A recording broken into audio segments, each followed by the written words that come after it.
This is the most famous trek in the whole world. You're surrounded by the world's mightiest, highest peaks. And it's hard for me to put it into words because it's actually more of a feeling that you get when you're there. So why is the trek so unique? I fell into both of my careers. I spent over a decade as an adventure travel TV host traveling the world, and then fell into opening and running a mountain guiding expedition company. So one of our flagship programs at Climbing the Seven Summits, which means the highest mountain on each continent, from Kosciuszko in Australia, my hometown, to Everest in Nepal. We are primarily a mountaineering company, but of course that includes treks all over the world. And Everest is our flagship program, and Everest Base Camp is a major part of that program. So we're experts in it. We'd love to share some of the intel that we have for you guys if you are dreaming of this, planning this, or just even curious about it. So what we're going to cover today is just a little bit about why this trek is so special, why it's so unique. We'll go into an insight into the Khumbu Valley. Now, the Khumbu Valley is simply the valley that you land in and then trek up the valley over a course of 10, 11 days to Everest Base Camp. So that's what we mean by the Khumbu. It's just the valley that you walk up to reach Everest. We're going to talk about Everest Base Camp proper and what does that mean, and how does most treks differ from our trek as a summit expedition company. A lot of people feel really anxious about doing a high altitude trek, especially for people going to altitude for the first time. So we're going to touch on, altitude illness and what's called AMS, acute mountain sickness. And then I'll just scratch the surface of gear and training and what you need to know there. And a few things, having done it so many times myself and spent 2 seasons living at Everest Base Camp, things that I wish I had known before I left. This is Everest. This is where you're heading, hopefully, in the near future. This photo is really unique. It's taken from the summit of another 8,000 meter mountain in Tibet called Choyu. And it's looking at the Everest Massif. And it's one of the ways that you can see the whole mountain, but you have to climb to 8,000 meters to get there or take photo. Everest is actually the one with the dark triangle on the left-hand side. That is Everest. Then you've got Lhotse in the middle and Nuptse on the right-hand side. So the Great Three. So for me, one of the coolest parts about our job, facilitating people going to the summit of Everest or, Everest Base Camp or even the summit of Kosciuszko in Australia, is that adventure travel has the kind of power to really transform people. And I know it sounds super cliche because we hear it all the time, but when people are challenged and they do something that's, hard, it really inspires them when they go out in nature and they get humbled and realize how small they are. I think that, it refreshes our perspectives and it creates gratitude. It gives us a moment's pause away from our busy everyday lives. And one of the most powerful things that we've seen in the mountains, no matter how high or no matter how much you're an elite climber or you're just beginning on your journey, is that it really breeds this intrinsic self-worth in people and this self-esteem and value that they don't get from anywhere else because they've done something hard and they've proven, they've earned their own self-esteem. So we say, we're here to facilitate transformative power of the mountains, and it really does. It has the power to change your life. And that was very true for me. My journey to Everest actually started as a teenager. I was 19-year-old and my brother sat down. This is my brother Rex. He sat down at the dinner table, as Aussies, in a country with no mountains. And he said, I'm going to be the youngest Australian to climb Everest. But he had no mountaineering experience at all. And my parents went, well, that's interesting. How are you going to do it? And more importantly, how are you going to fund it? So he spent the next year, seeking out sponsorship, getting a little bit of more experience and really going after this goal. And I was finishing high school and then decided that he had promised all these sponsors and media, all this return on investment, all these press releases. And I was like, well, how are you going to even do that? Because you're going to be climbing a mountain and there's no internet. And he was like, well, I don't know. And I said, well, can I come? And so I just sidekicked my brother and I went and spent 6 weeks, most transformative, 6 weeks of my life, living on the glacier at 5,300 meters. The problem was I couldn't even get there. About a day's hike from reaching Everest Base Camp, I was rushing along. And as you can see by that very lovely photo, I was wearing the wrong shoes for sure. I twisted my ankle so badly that I snapped all the ligaments through my ankle and I could actually hear them going pop, which is kind of gross. And I was wondering what to do. My brother was reliant on me to perform a job. I was his base camp manager, his PR manager.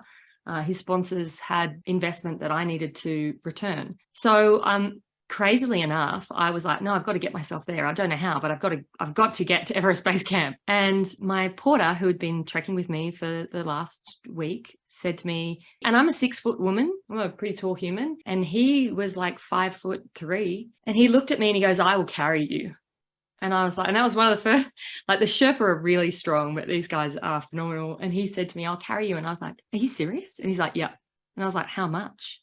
And he goes, $10 a day or $10 a day. And I was like aghast, like, and he thought that I was shocked at how much he'd asked for. I was obviously shocked at how little it would cost for me to be carried, a human being carried on another human being's back for a day. I agreed immediately, tipped him double, and off we went in my throne, princess arriving to base camp. And he cut his basket and put a little mattress in there, and off I went. I got carried the last day into base camp. Anyway, I spent 6 weeks living on the glacier at 5,300 meters. And on the 31st of May, 2005, my brother Rex became the youngest Australian to climb Everest at the time. And he was just 21 and I was 19. And as he stood on top, I remember the moment was just so pivotal, so amazing, so emotional. And he radioed me down at base camp and he said, sister, I'm on the summit, but it's not the summit that I can see. It's all the other mountains out there just waiting to be climbed. And it's really stuck with me. You know, he was saying, you know, the goals that we achieve are amazing, but there's always new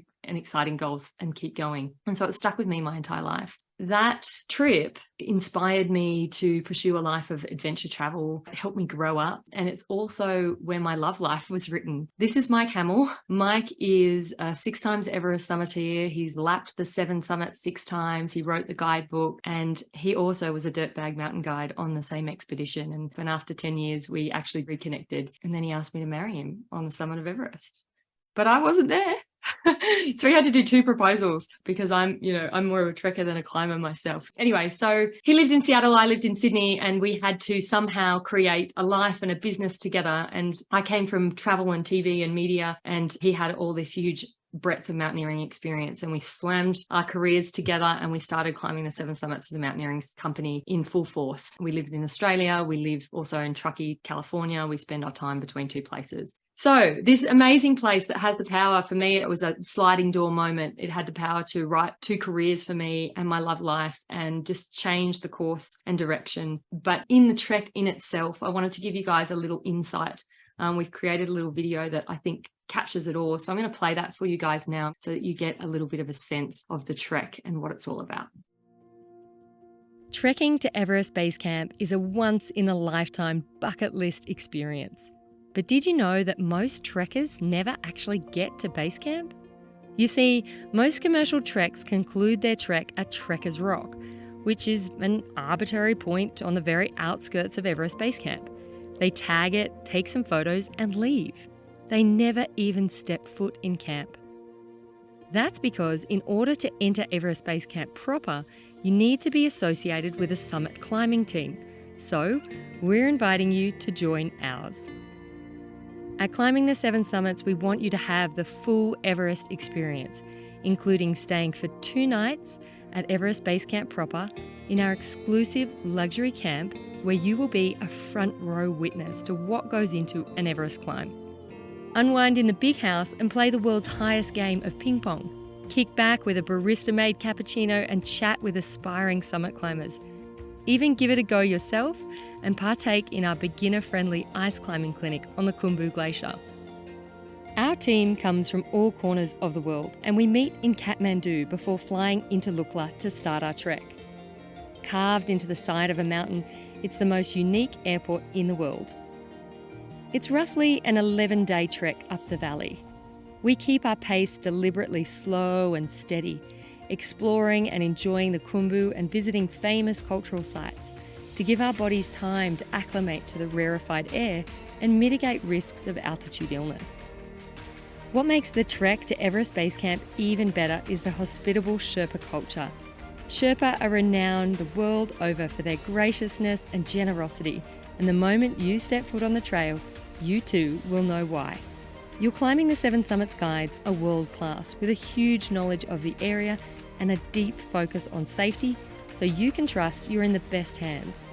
There is plenty of opportunity to customise your adventure, upgrade to a luxury trek, Add on a Gokyo Lakes extension or a climb of Lobuche, stay for longer at base camp if you like, or even conclude your trek with the most scenic helicopter flight in the world, all the way back to Kathmandu. We believe in the transformative power of the mountains, and we can't wait to share the Himalaya with you. So that gives you a little bit of a taste of, and the sights and sounds of the trek, and a little bit of information, but I wanted to kind of delve into it in a little more detail. So why is the trek so unique? This is the most famous trek in the whole world. And I think there's a reason for that. And it's hard for me to put it into words because it's actually more of a feeling that you get when you're there. And I think it's something to do with the fact that, you're surrounded by the world's, mightiest, highest peaks. And here you are, if you look at the bottom of that photo, you'll see the little people and how small that you can feel and how humbling that is to be in the face of such mighty nature. And yet it's a really peaceful place to walk through, the beautiful rhododendron forests. And anytime you're in nature, you get that feeling, right? Like, I don't know, just it's a connection that we have as human beings, I think, with the world around us. And mighty places can inspire us and humble us. So I think one of the coolest things about this area is that it's still relatively untouched. I mean, it's quite remote. The nearest town is, the nearest road is a week's walk away. So everything that you see around you in the whole Khumbu Valley has been hand carried in, or it's come from the area. It's been yak carried in. It may have been helicopter dropped, but there's no roads, there's no cars. It's just foot traffic. And there's this sense of a pilgrimage to get to this destination, to stand at the foot of the highest mountain in the world. So it's a sense that you get when you're there as to why it's so incredibly special. And, we're not the only people that feel like this. This photo that you're looking at is the Dudkosi River that you follow all the way up into the mountains. And as you get higher, the mountains get higher too. But it's also the people that you meet. There's soul here and there's spirituality here. And for centuries, the Khumbu Valley has been seen as a sanctuary in Sherpa culture. They call it a bayou, which was a sacred valley that was set aside by the Rinpoche, the founder of Buddhism, for sanctuary and refuge in times of trouble. So, from its very roots, when people first started settling here 400 odd years ago, it was seen as a sanctuary, and it still has that soul and that energy. And speaking of the Sherpa, so a lot of people think of Sherpa as, what we call high altitude workers who help people climb Mount Everest, and definitely that is what they, a lot of them do. They think of my Sherpa as a porter, but the word Sherpa is actually not about your occupation. It's an ethnic group. So it's a cultural ethnic group, and they came from Tibet. They came over the range from Tibet about 400 years ago and settled in this valley. The Sherpa people are more closely linked to Tibetan and Tibetan Buddhism than maybe some of the other Nepali. They have their own dialect, they have their own culture. They speak both Nepali and Sherpa, but some of the most spiritually in tune, kind and generous people that you're ever going to meet. When they first came into the Khumbu Valley, that the abbot of Tengboche Monastery tells that the climate and the environment was quite different, and actually settled lower in the valley where you fly in, which is called the Solo Khumbu, because the glaciers and the snow actually came so much further down the valley. And then as the glacier and the snow retreated, they settled kind of further up. So the villages are sort of older where you first come in, and then progressively as you go up the valley, they're newer. So it's kind of interesting that in that 400 years, they've seen quite a lot of change as well. And what I love as well is going to these places, and they're all the building materials are like the river rocks and the wood that's harvested from the area. And then you can step inside one of these monasteries and the color is just incredible, and it's all hand painted, and the monks are practicing. It's a real incredible, authentic cultural experience being up in the Khumbu, that you do get to experience that. So that's one of the other ways the trek is so unique. I think one of the special things about coming with a mountaineering expedition company versus kind of shopping around and going with any trek operator, it's just different to come with a company that has a mountaineering background, because we're drawing on decades of high altitude experience and decades of guides really understanding what it takes to work successfully in a high altitude environment. So for instance, the logistics that we put into your trek are the same ones that we put into our summit climbers. So they're the best of the best, because those, that's our flagship program. We work all year for our Everest team. So you're kind of the beneficiary of those superior logistics. For instance, the itinerary, right? Our itinerary is really deliberately slow, steady, generous. We take our time.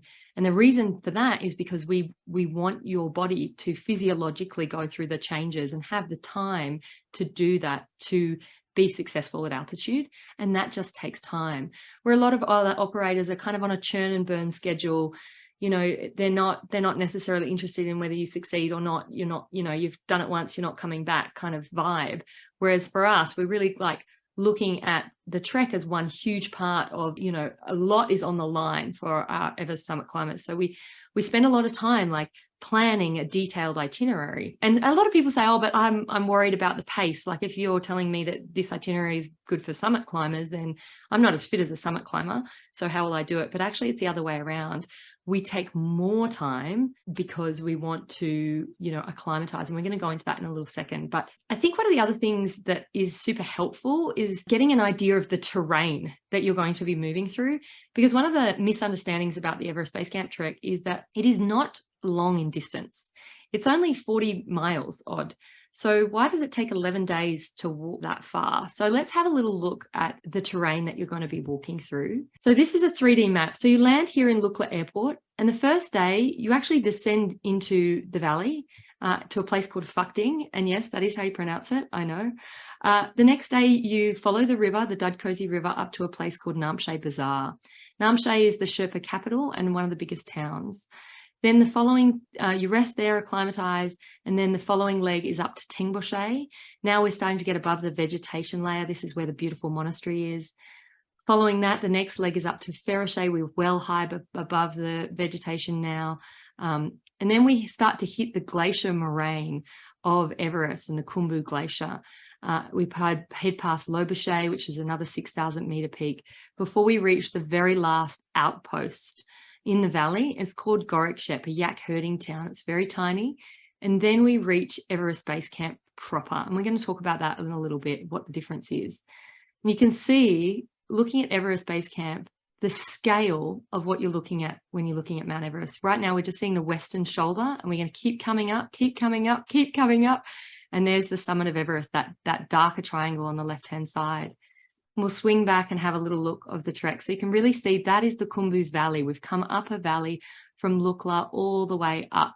Now, the trek is not very long in distance, but it's as we get used to that rarefied air that's so important. It takes about 11 days to get up to base camp, and it's really achievable for most people.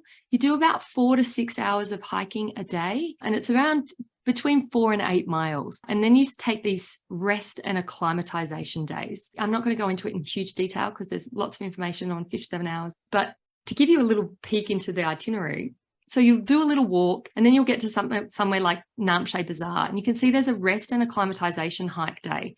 And what that means is that we will stop there at that elevation, and we will then go for a little day hike, not very long, just nice and gradual. We'll go for a little day hike, and we'll actually go above, higher, than we come back to sleep. And we sleep at the same elevation, and that gives us time to adjust. We do that again at Ferroche. We do it at Tengboche. So we really take the time to rest and acclimatize. You'll be staying in, these are the tea houses. They're like mountain lodges, and they're very rustic. They're simple. They're comfortable. You need to remember where you are. There's a little bit of rugged in this experience, but they're built from the river rocks, and it is incredible to look around and see, buildings that have been built by hand days away from the nearest road. So it's like having a little kind of look back in history, and you stay in these little tea houses. So you'll stay on average, 2 nights in each place, and then you'll move on as your body acclimatizes. So we talk a lot about this acclimatization stuff. So I really wanted to go into a little bit of detail here because I think it is helpful for people, because that's our most common concern that we get when people start to talk to us about, hey, this is a dream of mine, but I'm really worried about altitude illness. Altitude sickness is also known as AMS, which is acute mountain sickness. And it happens when our bodies are exposed to rarefied air, which just means thinner air. The oxygen molecules are further apart because there is less atmospheric pressure on them. So it's less oxygen pressure and the oxygen is further apart. And if you move up in elevation too quickly, for instance, you just fly from wherever you're sitting watching this now onto the summit of Everest, you're going to be dead in 4 minutes. Sorry. You really have, your body really needs the time to just adjust, and it can acclimatize. Just like you can get fitter by going to the gym, your body will adjust and it will acclimatize. So what we want to do is we just want to gradually take your body up and up so it has the chance to adjust. It does this in two ways. There are short-term physiological changes like an increase in respiration rate. So you start breathing faster and increasing blood pressure. And then there's longer-term changes that take a little bit longer, which are an increase in red blood cell count, capillary growth, lung capacity, all increases. So your body's an amazing thing. It will adjust, but we just need to be patient and give it time. So most people will feel a few symptoms of AMS, and it usually starts very subjective. People vary greatly between who feels any altitude symptoms at all, and it may take them much longer. But generally about 2,000 meters is where people start noticing it. And then, some of the symptoms, and most people will have one or two symptoms, and it's just your body alerting you to, hey, something is different here. I have to adjust. So slow down, I have to adjust. So if you have some symptoms, you don't need to freak out. It doesn't need to send us into a panic. It's very, very normal. 95% of people will have a bit of a headache. You'll probably find it quite hard to sleep, which is a bit strange, but it's hard to get to sleep. One of the things that's interesting about altitude is it really affects our appetite. We just don't feel like eating. You just don't feel hungry. So those are the kind of little cues that, like, oh, hold on a minute, my body's feeling a bit of something. And then they start to get more and more severe. So if you have one or two symptoms, that's normal. And then we stay at that elevation and your body will adjust. You'll make those little changes, and then you'll be able, and those symptoms should dissipate, and then you'll be able to ascend a little further. That's kind of a mild AMS. And then there's sort of a moderate AMS. Now, moderate AMS is you're starting to feel more fatigue, a lack of a balance and coordination. If you're starting to notice that symptoms are interfering with your normal activity, that's a message to us that you really need to keep, your current elevation till your body adjusts. You might be starting to experience severe head. Like if you had these symptoms of a headache and insomnia and we didn't take any acclimatization days and we just pushed you straight up the valley, then you might start experiencing something like a moderate AMS where you get nauseous. You might start vomiting. You've got a really severe headache. It's your body yelling at you like, guys, I don't want to go any further.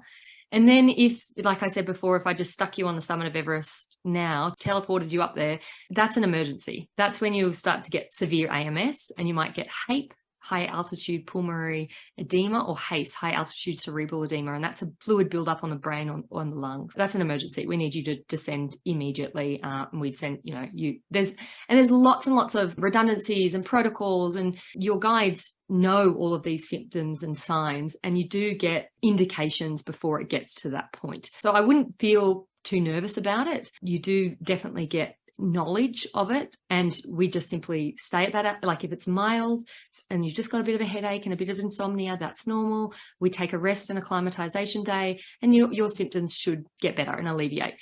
If we just pushed you up, if you don't tell us that you have a headache, if we didn't take an acclimatization day, if you're really dehydrated, you might see more moderate signs and symptoms. So, the top symptoms there, headache, insomnia, lack of appetite, that's really normal. Fatigue, lack of balance, lack of coordination, breathlessness at rest, dizziness, those are starting to become more moderate to severe. So it's something that we definitely don't want to mess with, but it's something that we can manage and mitigate really, really easily. How do we manage it? Well, we as guides, we know about it. We can help you identify it. We know how to treat it. But for you guys, it's also super important to communicate so that we know how you're feeling, because we might be guides, but we're not mind readers. We need to take a nice slow schedule.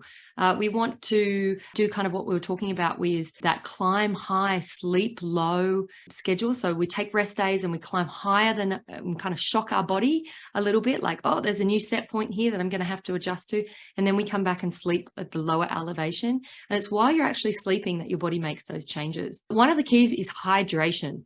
So it's a really close correlation between being hydrated and getting altitude illness. So up at the altitude, you're going to be wanting to drink a lot more water than you normally would. It's not taxing. It doesn't feel like when someone tells you to drink 8 glasses of water a day and you don't know how to possibly do that.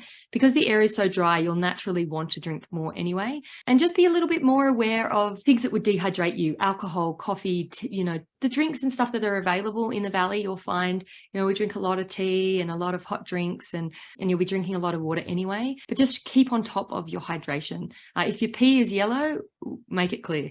You want to drink. Do not try, and this is one particularly for the ladies, we have a pre-tendency to do this. Do not try and limit your fluids so you don't have to stop and pee on the trek. We would much rather you go and do what us Aussies call a bush whiz and actually stay hydrated. So make sure you stay hydrated. The other thing is communication. We can't read your mind. You need to tell your guide. So it's not a big problem. Just say, hey, I'm starting to feel it. Got a little bit of a headache. Cool. That just gives us an indication, and we'll check in with you and see how you're going. Another one that's kind of interesting is eating a carb-heavy calorie diet, which we'll touch on a little bit more about later, and the food that you get in the Khumbu. But just eating a lot of great heavy duty food is really helpful for your body, and you're going to be doing lots of exercise, so eat well and don't worry about it. Use it as a good excuse. And then you can talk to your doctor before you go about medications like Diamox that help you acclimatize, but you definitely need to talk to a healthcare provider. It's not a miracle drug.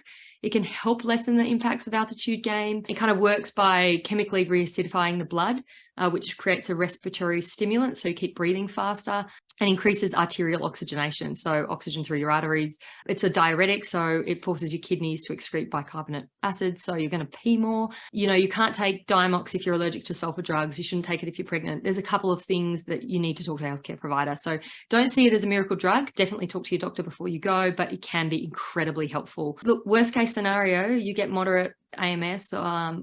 We have a contingency day. Our guides carry oxygen. There's protocols in place. Worst case scenario, there's helicopter evacuation on the Nepalese side. So we can move you pretty quickly if you do get sick. The 3 golden rules is, learn the early symptoms of altitude illness. Just remember, it feels a bit like a hangover. Okay. So if you're feeling like you've got a headache and a hangover, that's probably a good sign. And then just communicate, and never ascend, go higher to sleep when you don't have the symptoms aren't abating. So if you take an acclimatization day and the next day you don't really feel better, then there's not much more point in going up, and we've got redundancy and contingency. We can work with that. Don't push through. Please. Don't just be like, oh, I don't want to be that member of the team that seems like I'm complaining, I'm whining, and I'm telling, and I'm stopping the team and I'm slowing them down. Do not push through more severe symptoms, like if you get lack of coordination. And then descend. If your symptoms are getting to a point where they're getting worse while you're lying in bed resting at that current elevation, and you were feeling a bit nauseous, but now you haven't stopped vomiting for a couple of hours, and they're not getting any better, and you're feeling worse, then we need to get you down. So those are kind of the rules. Like, obviously as guides, we are aware of all this stuff, but it's your job as trekkers and as adults to be self-responsible and communicate so that we can help you. We want to see you successful. We've designed the itinerary to do that, and this is totally a manageable thing. Kind of leading in from that is that the number one reason that we see people fail in the mountains is not about, it's really interesting. You can be the most elite climber in the world, right? Or you can be a beginner doing one of our courses. And the reason that we see most people kind of tap out or not do very well is because they don't take care of themselves. And that is really simple. It's about getting out ahead of your body needs and being proactive versus reactive. What I mean by that is, like, if you stop at a rest stop, you want to be putting a jacket on before you even start to feel cold. If you are starting to feel, you're starting to move at a little bit of pace, you want to stop and take a layer off before you get overheated and start sweating. Before your body needs to expend energy to bring you back to homeostasis, bring you back to normal, you want to be hard ahead of yourself. And that's incredibly important with drinking water. I know I've gone on about that, but drinking water and eating, right? So we have, the mountaineer's way is that we have a big breakfast and then we snack and graze throughout the whole day. So I want you having snacks in your pocket as you go up the trail, high energy, high density, high calorie stuff, and most importantly, stuff that you want to eat. So when you're shopping before you go on your trek and you're in the supermarket, I want you to pick the things that are treats for you, stuff that, that you wouldn't normally buy, that that if you'd just eaten a Christmas dinner and someone put a bowl of gummy bears on the table, you'd still go for one. I want you to pick foods that, snacks that will tempt you to eat even when you're not hungry, because altitude affects appetite. So you're probably not going to want to feel hungry. You're not going to want to eat, but that's exactly what you need to do. So tempt yourself, spoil yourself, bring snacks, graze on them all day, drink lots of water before you start feeling thirsty. At every rest stop, you're taking care of yourself as a priority, because then you'll be successful. And it doesn't yet, honestly, we see it on the summit of Everest to, doing a first time introductory course or a trek, or even starting to train for mountaineering.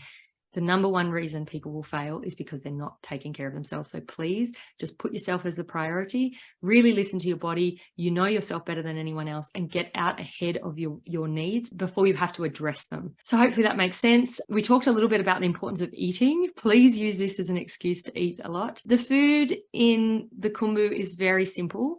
It's mostly grown in the area. There is definitely meat, but there is a lot of high protein vegetables, and it's high carbohydrate, which is actually the ideal diet for, they eat this thing called dal bhat, which is there on the left-hand side. It's a rice and curried vegetables with lentil dal. And they say the Sherpa eat this every day, once a day, and they call it dal bhat power 24-hour.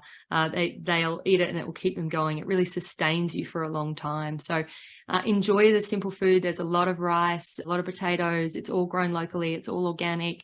And it's perfect for acclimatization. So just go hard on the carbs. They'll stand you in good stead. So as we continue our trek up, eating all this good food, meeting the Sherpa, enjoying the culture, the sights and the scenes, we're going to start getting so high that we're rising above the vegetation line now. And the scenery becomes even more dramatic. And that's one of the cool things about this trek, is that you will pass through so many different biomes and vegetation levels. And as the altitude changes, so does the environment. And before we hit, the glacial terrain of Everest Base Camp, we hit a little outpost town called Garrettche. It's the last tea house community along the way. And then you will get up onto the glacial moraine, which is kind of where all the rocks are on top of the ice glacier. And that's what moraine means. And then you'll hit this thing called Trekker's Rock, right? And this is kind of critical. We touched a little bit on the video, but at this point, this is where 95% of people turn around. So they come from Garrettche, the last little town, they walk up a couple more hours and they hit this rock, which has just got spray paint on it saying Everest Base Camp Trek. And that's it. They turn back and they go back and stay at the village, and then they descend, right? So behind that rock, you will see on the white bit of ice behind that rock, you'll see two little black dots. That's the start of where the tents are. That's the start of Everest Base Camp proper. So 95% of people who do the Everest Base Camp trek never go to Everest Base Camp at all. They just see the tents from a distance, take a photo, take a selfie, and off they go, right? But with us, and that's because for permit reasons, to stay in Everest Base Camp, to enter Everest Base Camp proper, you need to be associated with a summit expedition company, a summit climb that is happening at that time. They are the people who are permitted to be on that glacier at that time. So if you want to enter Everest Base Camp proper, you have to come and join a climbing team. So we're inviting you to join ours. You have the keys to the castle and you can come in straight through the gate. So this is Everest Base Camp. It's at the bottom of the Khumbu Icefall. You can see the Khumbu Icefall there. That's that jumbled rock on the ice on the left-hand side. Now, those little blocks of ice that you can see that kind of jumbled up there, they're actually the size of apartment buildings, just to give you the scale of what you're looking at, like from cars to apartment-sized blocks of ice. Apartment building size blocks of ice. They're massive. It's where the glacier turns a corner and it cracks and pops and turns into, it's basically a frozen waterfall coming down the valley. We sleep at the base of it in an area that's, quite safe and kind of stable, but you are on a living, breathing glacier. So it moves and changes every day. This camp is about 30 to 40 minutes past that Trekker's Rock that you saw. So you will start walking in past all the tents and all the operators, and then you get to, our base camp. And, it's pretty exciting because it's all temporary. Every single season, we erect this camp from nothing. And at the end of the season, it's all taken down completely. So everything that you see from that big 30-foot dome that they're putting up there, big steel dome, geodesic dome, is all hand-carried, yak-carried, heli-dropped in. And we have and then it's just dismantled. By the end of May, the summit is done. We take it all down and we take it all off the glacier. And then it happens, and we store it down. A lot of it's stored down at Garrettche, and then we come in and we put it up again the next year. And we have a really strict garbage disposal policy, and we have to lodge. A lot of people get really concerned about, the state of these mountains, the rubbish that gets left behind, and the environment. And we can't speak to other operators, but the Nepalese government is doing things, and we as a company take it really, really seriously. We have to lodge a garbage disposal deposit with the Nepalese government that we don't get back if there's any breaches, which we haven't had any of those. But that means that every little bit of human waste, from your rubbish and your litter that you put in the trash can to your morning ablutions to human waste, is taken off the glacier. It is all carried away and disposed of properly. And there's a huge amount of criticism about it, but we do have really strict leave no trace policies. And we ask, if you come with us, and we take it really seriously and we'll pull you up on it, please abide by that. We care about this environment. We work here. We're going to be doing this for a long time. We need you to take care of it. So we'll be responsible for taking out your human waste if you promise to put your snack rubbish in your backpack and dispose of it properly in the bin at the end of the day, please. If you trek with us, please do the same thing. We take it really seriously. Obviously, a camp of this size, it's massive. It takes a lot of power. So we've invested in the largest solar array and battery bank on the mountain of all the operators. We have an insulated battery bank that keeps the batteries all nice and warm, so we can power up renewably. And obviously we use it really conservatively too, only when we need power to try and alleviate the stress of the generators that most of base camp is powered on. So we power up pretty renewably, which is awesome. Those solar arrays are actually movable. So we only get sun from, like, really direct sun from sort of sunrise 7 in the morning through 11:30 in the morning. So we move them around to catch as much energy as we can before the cloud cover comes in, because the mountains make their own weather. So with us, you'll stay for 2 nights at 5,300 meters, 17,500 feet on the glacier. And you can spend more nights. There are options to spend more nights if you want to. Your home will be one of our custom built oversized tents. These tents have a little bit more ceiling height and a little bit more breadth, so that you're a bit more comfortable. They have a 6-inch memory foam mattress that you'll just snuggle up on in your sleeping bag with. They have a pillow. They have insulation on the floor and on the ceiling, just to keep you a little bit warmer, because remember, we are on the ice here. And it can definitely get pretty cold, so it's important that you have a lovely sleeping bag. We do have options if you're really feeling indulgent for a little bit of luxury upgrades. You can do a luxury trek with us. We have these very cool personal geodesic domes that are heated and powered certain times of the day, and they're lovely and warm and very exciting, because you've got this incredible view out your dome window to the icefall, and they're all insulated. So there are ways to make it more of a once in a lifetime trek and up the ante a little bit. One of the coolest things, one of the things that people love the most, is that you have the option. It's included if you would like to go out and be an Everest climber for a day and go and experience what it is to climb in this area and on this mountain. So we use the lower part of the Khumbu Glacier, where, the glacier is really stable, but there are still these vertical ice cliffs, and we go out and we do a bit of ice climbing. It's beginner friendly. We help kit you out, so you don't need to worry about all the technical gear.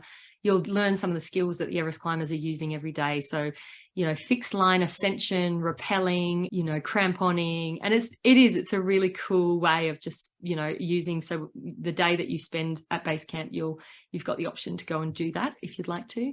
But one of the most unique things about being in this place and being at Everest Base Camp proper versus just tagging the rock and leaving is that you're now really front row to a real life expedition, summit expedition. So you're coming in and you're sitting there observing front row what it takes to have a successful climb. You understand why it takes 2 months to climb Mount Everest, how the rotations work, what the climbers have been doing to prepare. You can meet the climbers, the guides. It just adds such a dimension to Everest and the goal of Everest Base Camp, meeting and talking to these guys. It just becomes so much more than just, tagging a landmark and leaving. It is very cool to get that experience and just understand what drives these people to want to climb this mountain, and how much work they've put in, and how they're feeling right on the eve of starting to head up for their summit bids, and how much they put into it. It's very unique. These people are really unique and interesting. Then you have the option, if you wanted to skip the trek back out and not retrace your steps back down the valley and do a helicopter ride. The trek back down usually takes about 3 days, and it is actually really beautiful and scenic. You retrace your steps, and as you go down, you'll feel like amazing, because all of a sudden the air is so thick and luscious and you're breathing it in and you feel like an Olympic athlete that could run a marathon because your body is used to the rarefied air, and all of a sudden it's getting spoilt with so much oxygen in every breath. So you'll start to feel really amazing, and it's almost like thick and soupy, but in a delicious kind of way, not in a muggy way. It's really cool to come back down once you've acclimatized so high. So you can either fly down, or you can or included is the trek back down. I've done it both ways and love them both for different reasons. The gear you need, please just don't underestimate the cold and the place that you're going to. If you're going to invest in a trip of this expense and this duration and, you know, this kind of bucket list item that you're going to do, it's going to stay with you for the rest of your life, please don't skip out on just buying a really good quality down jacket, because then you'll be miserable if you're really cold all the time. And a good quality sleeping bag, those are the kind of things that, you know, you think in the shop, oh, I'll just get this one, and then you're freezing cold and it detracts from your whole experience you've spent so much time and money in and energy investing in. Boots, obviously we saw from my example that you don't want to underestimate the importance of good ankle support, and just wearing them in, break them in, make sure you wear them when you're training around the house, when you first get them, and just wear them as much as you can before you trek so that you don't get a blister. Again, it's that little thing that can detract from your whole trip. If you do get a blister early on and then, you know, you're uncomfortable, that's going to just detract from this amazing experience. So wear your boots in. Learn to love the art of layering. Out there today, when you go to the gear shops, you know, there's a piece of gear that, you know, purports to do everything and is this one miracle piece of gear, but often it might say it's a jack of all trades but a master of none as such. So you actually want layers that you can, you know, put on and off and mix and match to the climate that you're moving through quickly and easily. There's some great YouTube videos that we have on our YouTube channel, but just love the art of layering. So you want a really good base layer. So that's the one closest to your skin. Good merino, something that's moisture wicking. Cotton is not a great idea. Something like a merino wool is excellent. Then you want some good mid layers, like a lightweight, like kind of what I'm wearing now, like a lightweight puffy. And then you want a big heavy down parka, and you want to, and we'll send you a gear list which has, you know, suggestions. You don't have to follow our brand recommendations, but something like that, which will keep you all out. It can rain, so you'll need a waterproof layer. And just remember that you're only carrying a day pack. So, you know, while we ask you to not bring anything that you don't need, because the porters, they're human, will actually carry your what we call the trek duffel every day. So in the morning, you will get up in the morning at the tea house and you will pack all your toiletries and the stuff that you don't need and your sleeping bag all into a duffel bag, and a porter will carry that and it will meet you at the next tea house. And you will just have in day pack. In that day pack, you'll have some light layers, you know, maybe your rain layers if it looks like it's going to rain. You will have snacks, water, and your camera. You know, so you don't have very much. Rain waterproof layers, day pack, trekking poles. Trekking poles are great. Don't feel like you might be, you know, if you're, I don't know, they might not look very cool, but my God, I love them. They're the best. They will help stabilize you as you move up and down on the bigger steps. They're brilliant. So they take a lot of weight off, very useful. Just do it. Don't forgo them. A little USB power bank. As you get further into the valley, it gets more remote. It is harder to charge up batteries. Power is expensive, and the tea houses will actually charge you. It's a nominal amount, a couple of bucks, but they will charge you to charge up your phone to take photos. So bring a USB power bank so that you can make the most out of your charges. And the other thing that's kind of interesting is, yeah, we will send you a detailed gear list, is bring some toilet paper from the hotel in Kathmandu or from home, because as you get higher up, all of those things have to have been walked into the valley or trekked into. They get more expensive, and the tea houses won't include them. So it's kind of curious. So a roll of toilet paper is kind of handy too. The Everest Base Camp trek is actually really accessible and achievable to everybody if you're fit and healthy, or you are willing to put in the work to get there. A good benchmark is that you could do, if you had to, you could do 10 miles in a day comfortably, you know, 7 to 10 miles in a day comfortably, but you can also get to that point. Do you know what I mean? That's a good, like, okay, I'm ready to go. You want to start specific training about 3 to 6 months before you go, and you're ideally focusing your training on the activity that you're going to be doing, right? Like, so if you were training for the Tour de France, your training would consist of going cycling. If you're training for the Everest Base Camp trek, your training should consist of going walking outside. So you really want to get outside, do walks and hikes. And I mean, cycling's great as well because it's that good cardiovascular muscle. And although it's tempting to hit the treadmill just over and over again, like there's a place and a time for that. We all need to fit it into our lifestyle. But we also really want you to get outside because it engages those little stabilizer muscles. For instance, maybe if I had better ankle strength, was wearing better boots and done some more training outside as a 19-year-old, maybe I wouldn't have popped all the ligaments in my ankle. So it's all those little balancing muscles that don't get trained in the gym. I understand that, it is tricky. So there is a place for that. But on the weekends, if you can get out and do day hikes, that's excellent. One of the keys that we see really set people up for success is doing back-to-back days. So getting out and doing a long day hike on one day, using it as a good excuse for a weekend away with friends, and then backing it up the next day and saying to your body, no, you're not off the hook. I know we did a big day yesterday, but we've got another big day today. So doing 2 full days back to back on the weekends for a couple of times before you go, that's sort of ideal training because it helps with your body's endurance. Think about kind of like 3 to 4 times a week for an hour at a time. And I know it needs to fit into the lifestyle and it needs to feel easy versus a chore. So don't go gung-ho so hard into your training that it's this huge plan and you've got a personal trainer and it's just not sustainable because you don't have the time. You want to be kind of just fitting it into your life where it fits. So going out, maybe getting up a wee bit earlier and going out for a half an hour walk to start and building it up to 45 minutes. Chuck a podcast in so that when you're hiking uphill, you can distract yourself from the discomfort of training so that you don't just kind of fall off the wagon because it's a bit hard. Engage a friend. Maybe you're doing a trek with somebody and train together and just use it, those back-to-back days, use it as a good excuse to do a weekend away. We're not training for a marathon. We're not trying to, we're not training for a sprint either. This is low intensity and long duration stuff. So we want you to be able to hike up a hill and maintain a conversation. As you start getting fitter and fitter, that will become easier and easier. But basically at that point where it starts to become hard to talk, you can just taper off and just chill there. That's the kind of, but go for longer, spend longer at that low intensity level is what we want. We'll also send you a training guide and there's a lot of great mountaineering coaches that you can engage if you're really worried about it.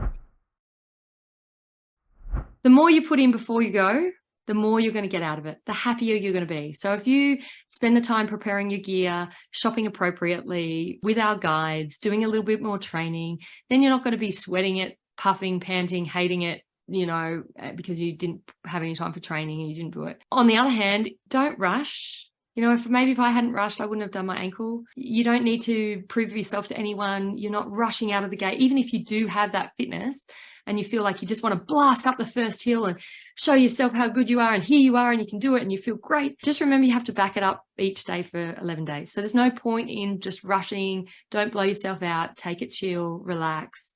Enjoy the place that you're in. It's normal to get headaches and stuff for mild AMS. That's just your body adjusting, but it's really vital for you to communicate with your guides, to put yourself there, advocate for yourself, speak up, don't push through altitude illness signs, especially if they're getting more severe into the lack of coordination stuff. And then take care of yourself, which we touched on. Please, that means constantly hydrating, putting your sunscreen on, layering up, delayering. The other thing I think is really important is it's really easy to get overwhelmed by how great this place is. So you're going to want to take photos and consume it and put it on social media. But just remember, every time you take a photo, do me a favor and also spend 5 seconds or 10 seconds just looking at the same view, but just for your own eyeballs. So you can take a photo by all means and then just be present and enjoy it for yourself as well. Because this is an amazing place and it's a once in a lifetime and you just need to relish it. It's awesome. Be open to the journey and the growth that you might experience here, those pivotal moments, the epiphanies that you have with space and time in nature, and be proud of yourself. As you do something hard and achieve it, you're going to earn self-worth, and that self-worth is unshakable because you earned it. So just be open to that journey. That personal development will definitely come. Obviously, you can book the trek, but we've spoken for an hour about, we would love to have you. We run it every year in April. There are 2 seasons that are active in the Himalaya. That's the Himalayan fall, which is kind of like the September, October, December, November timeframe. But we choose to run our treks in the Himalayan spring. So March, April, May kind of timeframe. And that's because obviously we use, that's the main time for climbing Everest, and you want to be the beneficiary of that experience. You don't want to get to base camp and there's no tents there.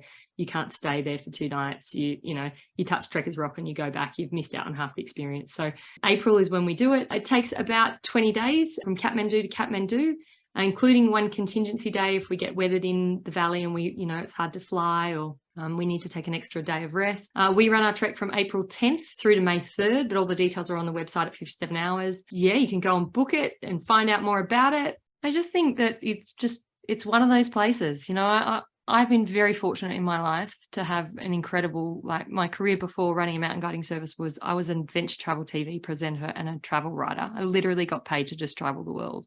I've been so fortunate. I've traveled everywhere. And this was one of those core places that just felt like it has the potential to change your life. It sounds so like cheesy, but I really do. I feel like if you go there and you're open to it, like this pilgrimage is a pilgrimage for a reason. It's the most famous bucket list trek in the world for a reason. Like go there and let it do its thing. Like our job is not to create that transformational experience. Our job is just to put you in the place that's going to do that for you. Just go there open-minded and open-hearted and just see where the journey takes you. Because I think when you stay open to opportunity, amazing things can happen. I keep finding myself coming back, and I've been fortunate enough to travel the whole world, and this is one of my favorite destinations. And now I run a mountain guiding company. It's like Everest just has this lure and this pull. It's hard to put into words. Go there and find out for yourself.